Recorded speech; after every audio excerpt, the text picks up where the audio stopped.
Bonjour, mon nom c'est Robert Falcon-Ouellette. Je suis le député de Winnipeg Centre et je suis ici avec Dr. José Lavoie du Centre de santé de l'Université de Manitoba, aussi un rechercheur, un grand chercheur dans le domaine des santé. Et vous avez venu recevoir de l'Institut des Canadiens de la santé. De la recherche en santé. De la recherche en santé, excusez-moi. Des financements dans une compétition contre d'autres chercheurs où c'est extrêmement compétitif, extrêmement difficile de recevoir les fonds pour une recherche qui va regarder le soin avec les reins pour les communautés autochtones. Et on appelle ça IK Health. Alors, je veux savoir si vous pouvez décrire un petit peu en français, évidemment, toute cette recherche et qu'est-ce que vous faites, pourquoi c'est important.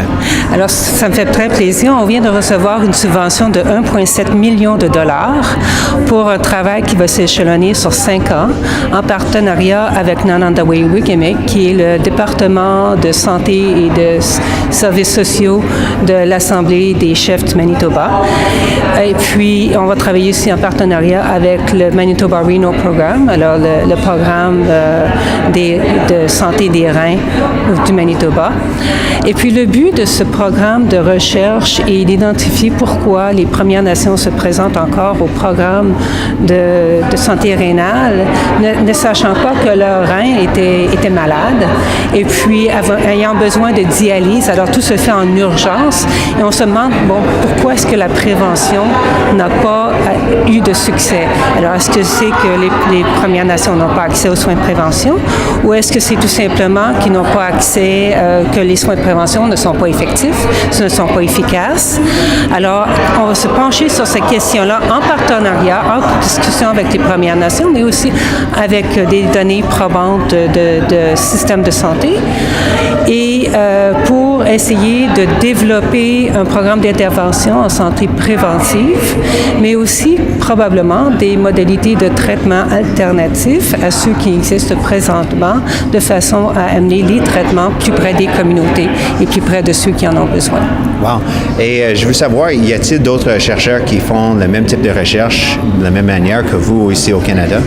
Vous savez, l'Université du Manitoba, depuis au moins 20 ans, est le leader en termes de partenariat avec la communauté autochtone, avec les organismes autochtones.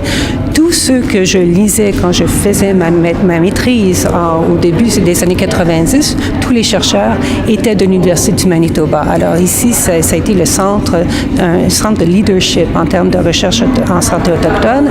Et puis, présentement, je ne suis pas au courant d'une équipe qui fasse un travail semblable. Le partenariat que j'ai avec Nanandawe-Wigamik existe depuis 15 ans.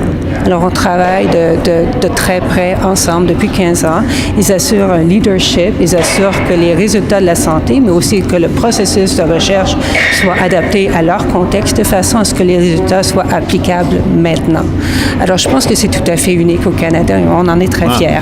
Et vous avez aussi décrit votre recherche pas seulement quelque chose pour théorétique, mais aussi quelque chose basé pour aider le monde en l'action.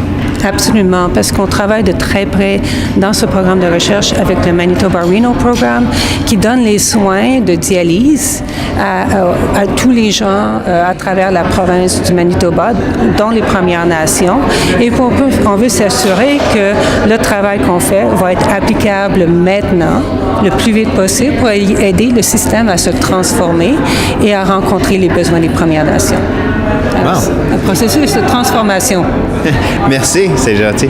Merci beaucoup pour l'entrevue. C'est énormément apprécié, Dr. Lavoie. Avec plaisir, Dr. Ouellette. Au revoir. T'as pas écrit toi.